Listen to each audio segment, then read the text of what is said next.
एका दादानं फोन केला, स्वामी बाबा, एका दादानं मला फोन केला. मला म्हणले रविकिरण महाराज तुमची तारीख माझ्या पोरीचा वाढदिवस आहे आणि वाढदिवसानिमित्ताने तुमचं कीर्तन पाहिजे. म्हणलं दादा नेमकी ती तारीख माझी खाली नाहीये, ती तारीख माझी घेतली गेलेली आहे. आता त्याला एवढा राग आला, महाराज तुम्ही माझ्या जवळचे, मी तुम्हाला 4 वेळेस फोन करतोय, तुम्ही तारीख घेत नाही, तारीख खालीच नाही तर तारीख घ्यायची तरी कशी. त्याला राग आला. त्यानं काय केलं, 7-8 पोरांना दारू पाजली. 7-8 पोरांना दारू पाजली. फक्त रविकिरण महाराजांची मानसिकता खराब करायची, फक्त इज्जत घ्यायची. आता त्या 7-8 पोरांनी दारू पिली. दारू पिल्याच्या नंतर मला कॉल केला. मी कळवण साईडला होतो. मला म्हणले रविकिरण महाराज आहेत का? म्हणलं हो. तुमची तारीख आजची आमच्या गावाला आहे. गावाचं नाव मला सांगायचं नाही, कारण 2-4 नालायकांमुळे पूर्ण गाव कशाला बदनाम करायचं आहे. म्हणलं आमच्या गावाला तारीख आहे. म्हटलं दादा मी तारीख घेतलेलीच नाही. नाही म्हणले तुम्हाला फोन पेला पैसे पण टाकलेले आहेत. म्हणतं स्क्रीनशॉट काढ भाऊ. नाही म्हणे त्या लोक नाही म्हण राहणार, त्या पोलीस स्टेशन माहिलेत, मी पोलीस बोल राहिलो. म्हणतं बनायले रे, कारण ओरिजिनल पोलीस बोलावर ओळखायचं असणार. बरोबर आहे का नाही. कंपनीना माल आणि डुप्लिकेट माल लगेच ओळखायचा. हा, त्याला म्हटलं भाऊ तू खरं पोलीस आहे का? माऊली बाबा त्याने थोडाही तारतम्य न राखता त्यानं डायरेक्ट शिव्या द्यायला सुरुवात केली. माझ्या माया मावल्या बसल्यात, मला ते उघडं बोलता येणार नाही. इतकं खालचं बोलला, इतकं खालचं बोलला, मी मस्त पैकी ऐकी राहतो. त्याला म्हणतो तू ना नितात पीठ असतो गाय दिले होतो. हा, ज्या रविकिरण महाराजली कोण म्हणस कृष्ण भगवान सारखा दिकस, कोण म्हणस राधा राणी सारखा दिकस, तो म्हणा नेमन मन माय नाव उद्धार करायचा. आता मी बी त्यांना एक नीच बनाल माल चालवणे ना, त्याने बठ्या गाय ऐकली ना. त्याला म्हणतं भाऊ तू न सर ये का, फक्त 1 मिनिट माल बोलणं शे म्हणतं, पण तू न सर नका तो टाइम दिजो. तो म्हणे का रे तुला अक्कल आहे का, तुला इथला गाय दे, तुला राग नाही का, तू टी काढ रे चाल दे. तू ना नितात पेटले फेडिले. त्यांनी म्हणले लागेन तिथल्या गाया दिली ना, त्याने गाया देवाय घ्यात. मी बी त्याला गाया देतो, त्यांना म्हणा फरक काय राहता. त्याने गाया देवाय घ्यात माऊली बाबा. मग मी त्याला हाडूच सांग भाऊ तू ना हाऊस पिटी घे का, म्हणे आखू देऊ का, म्हणता आखू दे. आखू 2 मिनिटं गाया देण्यात. मग मी त्याला सांग भाऊ 2016 मा मन माय मरी गे, मन माय ना प्रेम ना उपवाशी माणूस आहे मी, माले माय नाही शे. आता भगवान दये ते तुला फोन हीच घ्या, तू एक काम कर, तून माय हाया ते ना म्हणा. मग तून मायला सांग दोंडायचा ना रव्या, तुला माय म्हण राय ना, तून मायलेच माय म्हणलेच भाऊ, तुला काम येतात हाच मोडले म्हणतात. काय नालायकच नाही वर्ष, नालायक व्हायला चालेल का. हा, सोपी भाषामध्ये आयडिया सांगायचं. तात्पर्य नम्र झाला भूता तेने कोंडिले अनंत, नाही का. ज्याने नम्रता धारण केली भगवंत त्याच्या नजदीक असतो. पण काही लोकांना लय गरमी असते, लय उग्रमी असते महाराज. हो, आणि ज्याने नम्रता धारण केली त्याचा फायदा होतो. मी नेहमी कीर्तनातून सांगतो बरं का. हो, नेहमी सांगायला आवडतं. कदाचित मी धुळ्यामध्ये कुठे बोललो होतो हा विषय. हो, नम्रता धारण करण्याचा फायदा काय असतो माया होतो, मला लवकर कळेल. गहू नम्र असतो. गहू जर कापणीवर आला,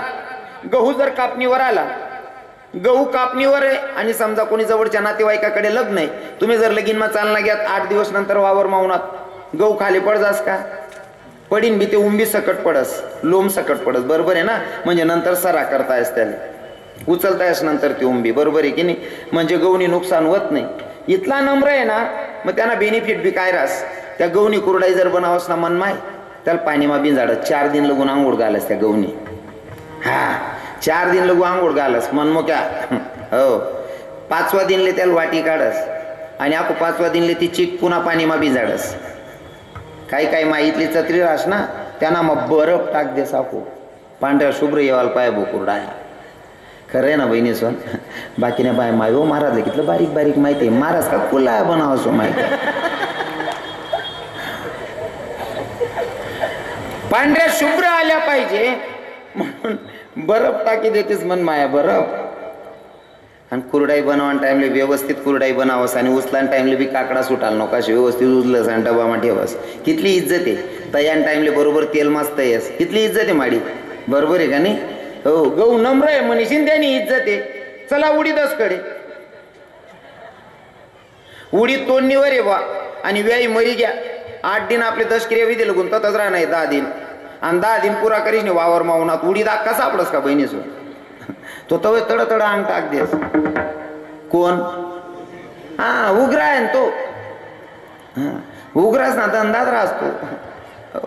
आणि मग उग्रासने फजिती बी तशीच बसना. गवले 4 दिन पाणी मा बिंजाड, उग्रासले 4 दिन बिंजाडतो तुम्ही. पाणी मा टाका का लगेच बाहेर फेकत. शिलगावतून दर्शन तो अंगदवाना लायक बी नाही. पाणी माहीन बाहेर पेका का दाबावर टाक देत दिनभर पडस तो तडीन गोया करा का चक्कीवाला पण लई जास मन माय चक्कीवाला सांगत भाऊ यान दाय बैडी दे रे दाय बैड्यालवर बी काही उगरा इथला नीच राहतच ना माप बाबा तरी काही नीच काही पाठ सोडतात नाही उगराच ना सांग राहिनो बरं मी हा तरी काही उडीत काही पाठ सोडतात नाही मग त्या उगरासले काय वाटत त्याच ना कोण बाप नाही का काही पाठ सोडीने म्हणे त्या का वाची जात का मन माय घरीन गाव लावस त्यातले हा घरीन गाव लावस मग पुन्हा चक्कीवर लय जात चक्कीवाला सांगत भाऊ इतर दळण त्यापेक्षा चांगलं कशी शिंदड दळण दळीलयस आणि पीठ मळायला बसस गहूनं पीठ बाजरीनं पीठ उडीदनं पीठ लवकर मळायचास पण सॉरी गहूनं पीठ दादरनं पीठ ज्वारनं पीठ लवकर मळायचास पण उडीदनं पीठ लवकर मळावंस का अजिबात नाही त्याला पीठ मळायला बस नाही का मन माय ते पीठ मळायला टाइमला असं वाकडं तिकडंच असते मग मन माय सांगत अवघर आवराव नाही मग गलीमाना 4 दांडगा बोलावस भाऊ अवघर आवराय नाही राहिल्या जर गलीमा कुठरे जरा असा मग 4 दांडगा त्याला गलीमा कुठतस कोणले असा गणच उडीने जात नाही गरमा कुठेलो टाया बटत नाही बाहेर ना कुठतस तरी सुद्धा काही उडीत बाहेर कुठेलवर बी टाया बोट देतात नाही मग मन माय सांगत गरमा कुठं बाहेर कुठं तरी शिकणार नाही मग शेवटला पर्याय त्या लाट्या बनवून टाइमले फाशीलाई मारस शिलगावतून धरस बरोबर आहे की नाही हा उग्रास ना आले तर या हो म्हणून माणसानं नम्र झाला होता त्याने कोंडिल्यानंतर नाथबाबांच्या अंगी एवढी शांती येवणानं 108 वेळेस तुंकल्याच्या नंतर वरती सुद्धा नाही बघितलं मग ऐका ना दादा पुन्हा गावात मीटिंग भरवली सांगितलं की नाथबाबांचं हे पद खोटं ठरलं पाहिजे नाथबाबांना राग आला पाहिजे कोण करून दाखवणार आहे एकाने विडा उचलला म्हणले नाथबाबांना राग आणून दाखवतो महाराज पायात चप्पल सकट नाथबाबांच्या घरात शिरला देव्हारापर्यंत जाऊन पोहोचला नाथबाबा बघत होते नाथबाबांना राग आला पाहिजे एवढ्यासाठी चालू होते प्रयत्न पण नाथबाबांना पत्नीला सांगितलं गिरजे अगं आपल्याकडे कोणी अतिथी आलेला आहे काहीतरी जेवायला बनव ना स्वयंपाक लाव म्हणले काहीतरी राग आला पाहिजे पण उलट का पत्नीला जेवण बनवायला सांगितलं यो अतिथी म्हणलं बाप्पा इथं तर आपण नाथबाबांना राग आला पाहिजे म्हणून आलोय पण नाथबाबा तरी तर राग येण्यापेक्षा आपल्याला जेवायला सांगतायत म्हणले पण नाथबाबांनी पत्नीला सांगितलं गिरजे आपल्याकडे पाहुणे आलेले आहेत आणि आपला धर्मग्रंथ आपल्याला सांगतो की अतिथी देवो भव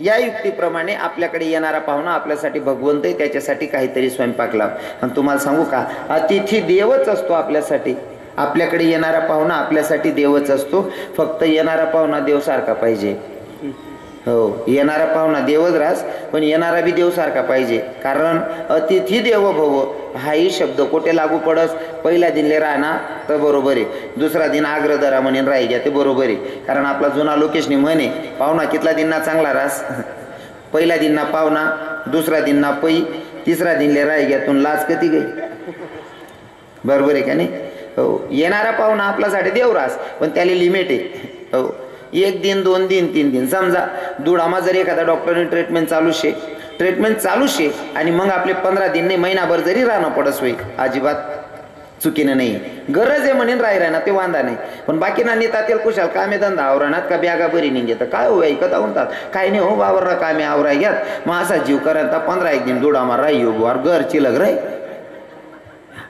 लिमिट राहल देऊ बरोबर आहे की नाही कितला विधी बाबा एक पाहुणा हो ना पहिला दिन ना मुक्कामबाईने मस्त पुरणपोळी शिजणं चालू होतं आंबान बिंबान वजन मखावाड दुसरा दिनले पनीरनी भाजी तिसरा दिनले डाळ भात मटणी भाजी रोज चांगलं भेटणार 5वा दिन उगी घ्या बाई नवराला सांगे का माय म्हणे याने ते काय चोरी निघत अंग समावं 5वा दिन उगी घ्या नाव कवय जाईल मालक म्हणे मी कसं काय सांगू त्याला जाय असं बाई म्हणे याले काढा नाही ते आपला घरमा दांगडो गुज जाईल नवरा म्हणे देख भांडण काय करू नको मी याला काढाने पद्धत सांगस म्हणे काय तू फक्त किचन रूम मग गादीने गडी ठी दे आणि फक्त भांडावं पडजो म्हणे बाईने किचन रूम मग गादीने गडी ठी दिनी किचन रूम मग घेऊन भांडा उपटायला लागते अहो पाहुणांजोडी बसेल होता पाहुणांजोडी ते उठणं एवढं टिपरं लई घ्या किचन रूम मा घ्या आणि गादीले बळाबड मारे गादीले मारे बाई पताना कोपराला राय मारे ओ माय मी मर जाऊ सुना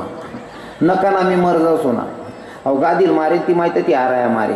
पाहुणाला असं वाटणं आपल्यामुळे दांगडो घुसणं पाहुणा पै घ्या. माणूस बाहेरून आवाल माझा कस पाहुणा पत्ता नाही. बाईले म्हणे ए बाहेर ये देख कसं कोटं कोटं मार पाहुणा पै घ्या. बाई म्हणे हा ना माय मी बी कसं कोटं कोटं रणू पाहुणा पै घ्या. पाहुणा साना वाटे सांगे मी बी कसं कोटं कोटं जायला ना नाटक कर म्हणे. इथला नेता तेल काय काम ना. अतिथी देवो भव रात्रीचा मुक्काम. हो काही काही लोकांना जड जातं माझं बोलणं पण मला सत्यता मांडायला आवडते. महिला माता तुम्हालाही सांगतो तुमचा भाऊ बोलतोय जर हक्कानं बोलल राग धरू नका. हो आंडेर बेटीने सुद्धा जर सासरमा चांगला असेल समजा बा नवरा नालायक आहे बेवडा आहे सासू सासरा नालायक आहे तर त्रास दिरानात म्हणजे 2 महिन्यांनी 4 महिन्यांनी 6 महिना बी राहिने ते वांदाने बिचारी. पण जर नवरा चांगला आहे सासू सासरा चांगला आहे बड सुख दुःख व्यवस्थित जाणेली राहणार तरी काही काही पुरी आत्या होण्यात का नवरा सांगास कधी येते हाय बिन आत्याने सांगास नाही हो माय म्हणा असा जीव कराय ना आको 8-4 दिन राही जाऊ तर ती शिलगी जाय. आंडेर बेटीनं माहेरले येणं रात ना मुक्काम वजन माराव आणि जी पोर रातभर रास ना तिने इथलं वजन रास ना स्वामी बाबा. हो रातभर राहणारी पोरं इथलं वजन रास ना काका चुलतास मा दिनभर आराया चालती. वा रे दिदील बोलावा रे अरे चहा तयार होई की नाश्ता तर बहीण कोठे रे कोण करे दका रे बहीणले बोलावा रे. रातना मुक्कामाले आंडेरनं वजन आणि काय काय पुरी इथल्या दिन राहतीस ना सास माहेर मा गरमान गरमा चालता चालता भाऊ जाईल लात मारतेस आणि ते भाऊ जायचा माय बाईजी ताई तुमले पाय लाग्या पाय नाही लाग्या तू चांगलंच गोमाल दिना ना माय पाय नाही लाग्या. हा इथला नेता तेलपणा काय काम ना. हो कानबाई सारखं येऊ एकच रातना मुक्काम एक रातना मुक्काम वजन मानी जाऊ बरोबर आहे का नाही. हो कानबाई रातच भर ना मुक्काम लिहस रातच भर ना मुक्काम लिहस पण अख्खा गाव मग गाजा वाजा फार कध्या सुद्धा वाचाडलेत बाबा. हा असा नेता तेलपणा नाही करू बेनेस निघी जाऊ आपलं आपलं घरी तेवढं बरं आहे. दुडा म्हणे एक बी पुरी करतीत नाही तसं दुडानं काय सांगा आज नाही मायच्यान कधी बटत तानं सांग जरी तुमनं कोण राहत नाही तानं आटेनं सांगेन कोण बरेच घर मग दाती घाली. अतिथी देव भव गिरजे आपल्याकडे मोठ्याचं लेकरू आलंय काहीतरी स्वयंपाक लाव म्हणले गिरजाईना स्वयंपाक लावला जेवायला बसवलं. जेवायला बसलाय माणूस लक्षात आलं अरे आपण इथं तर नाथबाबांना राग आणण्यासाठी आलो होतो नाही का. नाथबाबांना राग आला पाहिजे याच्यासाठी आलोय नाही तर नाथबाबा आपल्याला जीव घालतात म्हणल्यावर काय करायचं. गिरजाई जीव वाढत होत्या गिरजाई जीव वाढत होत्या. हा भाऊ जेवता जेवता उठला नाथबाबांच्या पत्नीच्या पाठीवर जाऊन बसला. आता मला सांगा इथं बसलेली पुरुष मंडळी तुम्ही माझ्यापेक्षा ज्ञानामानाने मोठे आहात. माझा तुम्हाला प्रश्न आहे आपल्याकडे कोणीतरी अतिथी आलेला आहे जेवायला बसलाय आणि जेवता जेवता उठणार आपली बायकोन पाठवर बशी घ्या कसं काय वातावरण राहील. हा ऐकू नका म्हणून बोलेल. आपला घर कोणतरी पाहुणा जेवणले बोलायचे तो पाहुणा जेवणले बसायचे आपली पत्नी जेवण वाढी राहिनी आणि तो भाऊ खाता खाता उठणार बायकोन पाठवर बशी घ्या कसं काय वातावरण राहील. लग्न झालेत ना तुम्हाला त्या असा दकी राहणार जस काय लगीन आणि त्याना काहीच संबंध नाही भाऊ. मी का साधूच ना मटवरीला गेले हो बापरे त्या मनकडे असा दकी राहणार व्हॉट इज दिस हाय लगीन हाय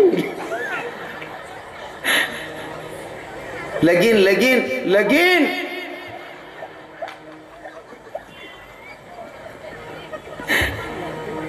आपल्या घरी कोणीतरी अतिथी आलेला आहे जेवायला बसलाय जेवता जेवता आपल्याच बायकोच्या पाठीवर बसला कसलं वातावरण राहील. आपण त्याला एक बुकामा मुकाकडे टाकसू. पण माझ्या नाथबाबांना पत्नीला सांगितलं गिरजे मोठ्याचं लेकरू त्या पाठीवर बसलंय त्याला पडू देऊ नकोस म्हणले. मोठ्याचं लेकरू त्या पाठीवर बसलंय त्याला पडू देऊ नकोस. आणि ती माय सुद्धा तेवढी शांत होती. धनी स्वामी काळजी करू नका मी पण माया मी पण लेकरं सांभाळले आहेत म्हणले. लेकराला पडू देत नाही विश्वास ठेवा माझ्यावर. नाथबाबा जेवढे शांत होते ना तेवढी पत्नी सुद्धा शांत होती तेवढाच पत्नीचा सुद्धा सपोर्ट होता. आजच्या कीर्तनातून मी प्रत्येक कीर्तनातून विनोदातून माझ्या मायांना माझ्या बहिणींना जरा विनोदात बोलून घेतो. पण जेव्हा जेव्हा त्यांची नीतीची बाजू असेल तेव्हा तेव्हा त्यांची बाजू मी घ्यायला अजिबात घाईघाई करत नाही. एकही माणसानं इथं बसून गर्वानं सांगायचंच नाही कारण बाईशिवाय माणूसना शानपणा नाही. काय मत आहे तुम्हाला बायकोशिवाय शानपणा नाही काय मत आहे. हे त्या टीशने त्या बहिणीशने पडाई मार रहा ना हो अरे ते गरज आहे आमले जड पडी रे काका.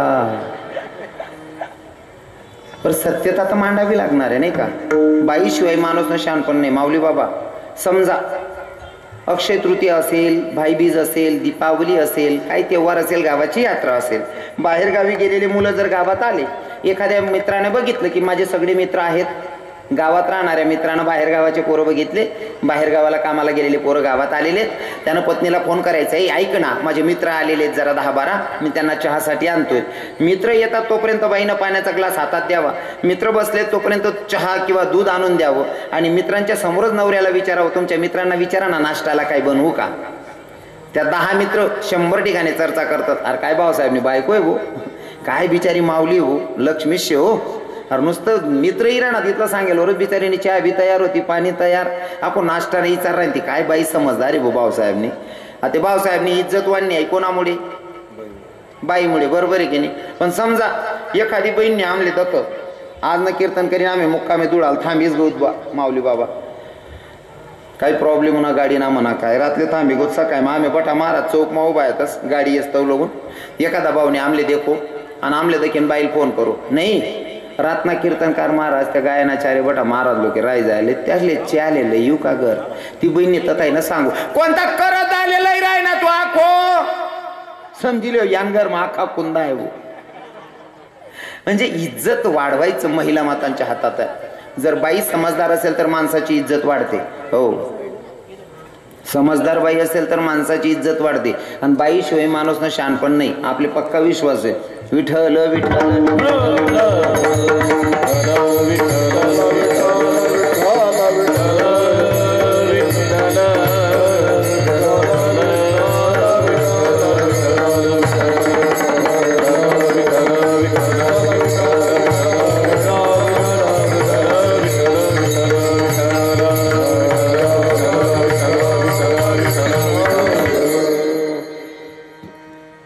शांती ब्रह्मनाथ बाबा एवढे शांत म्हणून त्यांना शांती ब्रह्मनाथ बाबा.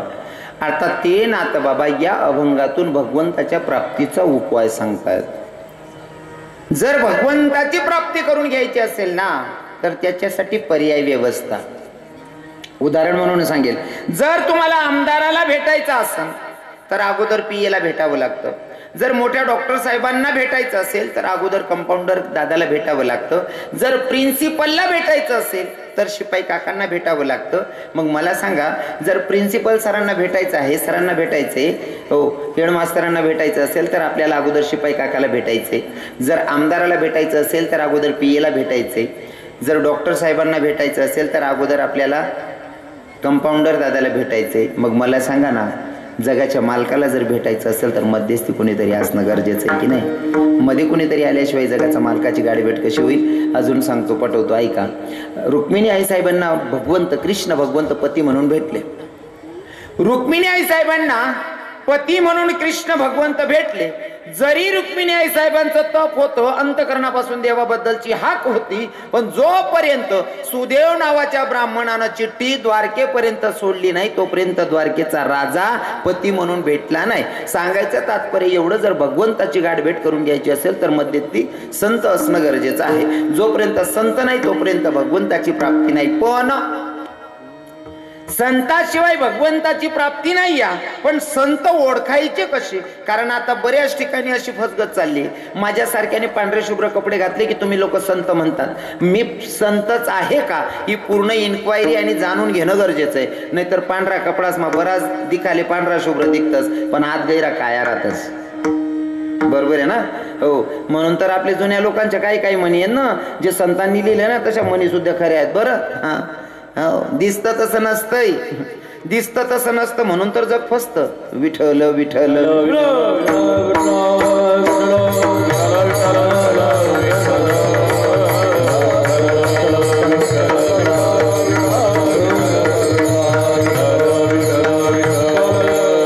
मग काही दिसायला पांढरे शुभ्र असतात पण ते संत नसतात.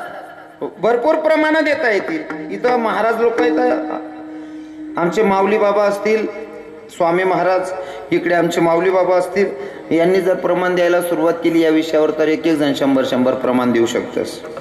हो, पण मला सांगायला आवडेल की भैया वरपंखी परमार्थ असेल तर ते तर कुठेतरी फसगत होते. फॉर एक्झाम्पल, हे ऐसे कैसे झाले भोंदू,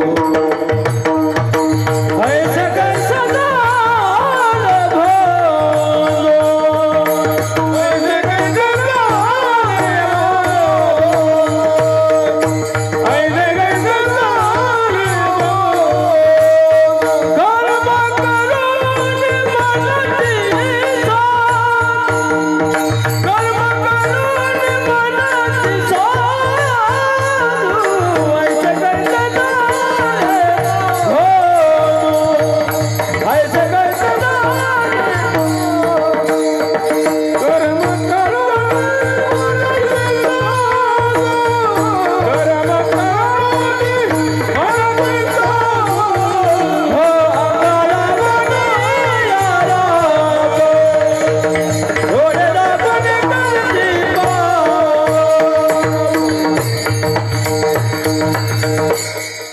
ऐसे कैसे झाले भोंदू, कर्म करुणी म्हणते साधू, अंगा लावून या राख, डोळे झाकून करते पाप. त्यांना साधू म्हणायचं का?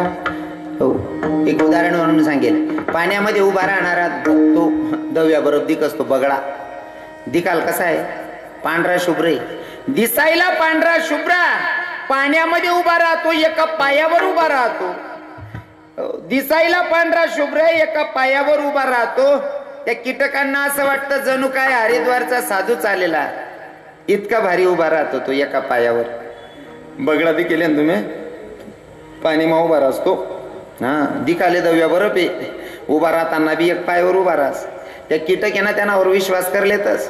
एका पायावर उभा, दिसायला पांढरा शुभ्र आहे, म्हणजे हा मोठा साधू असला पाहिजे. ते कीटक याच्यावर विश्वास करतात आणि जवळ येतात. यानं उचललेला पाय बरोबर त्या कीटकांच्या डोक्यावर देतो. मग याला साधू म्हणता येईल का? काही काही दिसायला आहेत पण आतून नाही. आणि सांगू का, साधूची खरी व्याख्या मी मोठ्या वक्त्याच्या मुखातून ऐकली. स्वामी बाबा, चित्रेची देखून कामी ना काम उपजे जयाची आमना, तो संन्यासी नव्हे जाना ऐक बापा नरोत्तमा. साधू त्याला म्हणावं, चित्रातली बाई बघून सुद्धा त्याच्या मनामध्ये वासना निर्माण नाही झाली पाहिजे, त्याला म्हणावं साधू. संत कोणाला म्हणावं? दया समाजाच्या अंगी तोची संत जाणं जगी. अजून हे संत आणि साधू सांगितले. अरे वारकऱ्यासाठी सुद्धा नियम आहे. वारकऱ्यासाठी काय नियम आहे स्वामी बाबा? जाई व तू माते न करी साया, स्वामी विष्णुदास विठ्ठल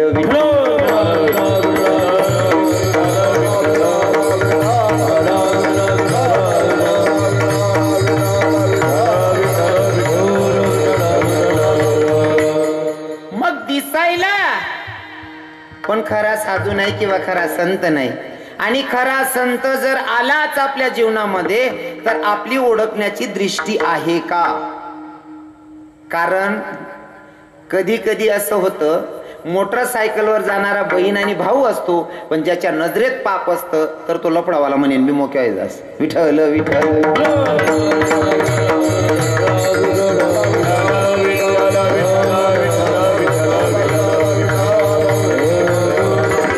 नजरेत जर पाप असेल तर तो चांगलं बघूच शकत नाही. मला नेहमी उदाहरण म्हणून सांगायला आवडेल, दृष्टी चांगली असेल तर सृष्टी चांगली दिसते. दोघं बाजूवा मांडतोय बरं. दृष्टी चांगली असेल तर सृष्टी चांगली दिसते. जर तुमची नजर चांगली असेल ना तर तुम्ही किचन मध्ये कमळ बघू शकतात, पण नजरेत जर का दोष असेल तर चंद्रात पण दाग दिसतो. बघायचं आपल्यावर काय बघायचं. एकीकडे सांगितलं तुम्हाला, पण इकडे आता खरा साधू जर भेटलाच, खरा संत जर आपल्या जीवनात आलाच तर ते संत आपल्याकडनं ओळखू येतील का, हा प्रश्न आहे. कारण माऊली बाबा, साधारण कीर्तनकार लोकांकडनं ओळखू येत नाही तर खरा संत कधी ओळखणार आहे? साधा कीर्तनकार ओळखू येत नाही तर खरा संत कधी ओळखणार आहेत? विनोदात सांगेल पण माझा अनुभव मांडेल. ऐका, एका ठिकाणी कार्यक्रमाला जातो. तो कार्यक्रमाला जाताना एक दादाने मला बघितलं आणि बघितल्याच्या नंतर माझ्या जवळ आला. मला म्हणला, तुम्ही रविकिरण महाराजच आहात का? म्हणलं हो दादा, मी तुम्हाला युट्यूबला बघतो, तुमचे कीर्तन लय आवडतात, मी लाईक करतो. म्हणलं धन्यवाद. कीर्तनाला का? मला म्हणे लाईक करतो, पण वायबर घे का म्हणा, तुमचे कीर्तन मला आवडतात. म्हटलं ठीक आहे. म्हणे बाबा, माझे वडील वारले, वडिलांचं पुण्यतिथीचं वर्षश्राद्धचं कीर्तन ठेवायचं आहे. म्हणलं हरकत नाही. आता त्यात दादानं मला तारीख दिली. तारीख दिल्याच्या नंतर कार्यक्रम 4 दिवसावर होता स्वामी बाबा. 4 दिवसावर कार्यक्रम. मला फोन आला. मला सांगितलं टेन्शन घेऊ नका, मला विषय वका लागेल. मला सांगितलं, म्हणले महाराज बापाची पुण्यतिथी करायची, कीर्तन तुमचं ठेवायचं. म्हणलं जमलं. 4 दिवसावर आला कार्यक्रम. 4 दिवसावर कार्यक्रम आला. मला म्हणतात बाबा आपल्याकडे कार्यक्रम आहे, तारीख लक्षात आहे? म्हणलं हो. मग म्हणे महाराज बापाची पुण्यतिथी करतोय, वर्षश्राद्धाचं कीर्तन करतोय, पहिल्यांदा कीर्तनकार जीव घालणार आहे, जेवायला काय बनवायचं? म्हणलं करा ना दादा काहीतरी, भाजी पोळी जे असेल ते. महाराज पहिल्यांदा जीव घालतोय महाराजांना, काहीतरी चांगलं सांगा ना. म्हणतं 1-2 भाजी बनवा टाकू. हो महाराज चांगलं सांगा हो. म्हणतं बासुंदी पापडी बनाव भाऊ, काही मटणी उसळ बिसळ बनायटा. त्याने म्हणे काहीतरी चांगलं सांगावं महाराज. मग तू नका पुतळा लावलो जीव करत. म्हणजे कीर्तनकार काय का आता साहेब इथून सुधरत नाही, बाणट सुरत नाल हो उलगेल वावर. आता मी त्याच्या गावाला गेलो. गेल्याच्या नंतर कोणाचं घर कुठे आपल्याला नवीन गेल्याच्या नंतर माहिती नसते. गावात गेलो तर खरी, पण गावात गेल्याच्या नंतर या माणसाचं घर कुठं आहे आता कोणाला विचारावं. एक उंच ओट्याचं घर होतं आणि एक आजी माई बसलेली होती. मला असं वाटलं आजीच्याकडे जातो, आजीलाच विचारतो आमच्या नावाचं व्यक्ती कुठं राहते म्हणून. मी गेलो आजीकडे गेलो आणि आजीला विचारणारच तोपर्यंत ती आजीनेच मला हाक मारली. म्हणे भाऊ आता आहे म्हणे. मला एवढं समाधान वाटलं. म्हणलं नक्की आजीच्या पोरानं तारीख दिली असावी राव. मी जवळ गो म्हणता आजीन घरच जायरा नव्हतं. आपण 250 कीर्तन आशान मारे जायरा ना तुम्ही जोडे गो. ते आजी माली विचारे म्हणे भाऊ. म्हणतं काय माडी? म्हणे तू करम फुले इकस का भाऊ? म्हणे हो म्हणा बाप. म्हणतं रवी हो चांगलाच फसेले रे भाऊ तू. म्हणतं माडी तुला मी करम फुले इकणारा देखील राही ना. मी त्या म्हातारीकडे देखू काय मनकडे देखू कुठे चुकाय राही ना भाऊ. पण नेमकं चूक म्हणा मस्त पण म्हणे बॅगच चुकीने होती बाबा. म्हणताय बॅगले शिलगाव वायफा 8.5 करम फुले इकणारा म्हणतास लोके. मी दुसऱ्यांदा दुसरी बॅगली नाही. आमना जुना कीर्तनकार लई फिरे ती बॅग शबनम बॅग में पेटा दोतर उपरनं ठेल होतं. बॅगलीच नाही. एसटीना प्रवास होई गया. मला नदीना पलीकडे जाणं होतं. मग नदीना कोपरे चाल राह तू दोताना काष्टावर उचल्या म्हणा चाल राह बॅगलीच नाही. एक भाऊ म्हशीले पाणी मार राह बेकार हुशार तुम्ही डायरेक्ट मायन्या कधी. एक भाऊ म्हशीले पाणी मार राह त्याने मनकडे देख माल म्हणे ए भाऊ मग शिलक रे तू का माल म्हशी बाजारणार समजी राय ना. आता विनोद वजा करायचा. मला तुम्हाला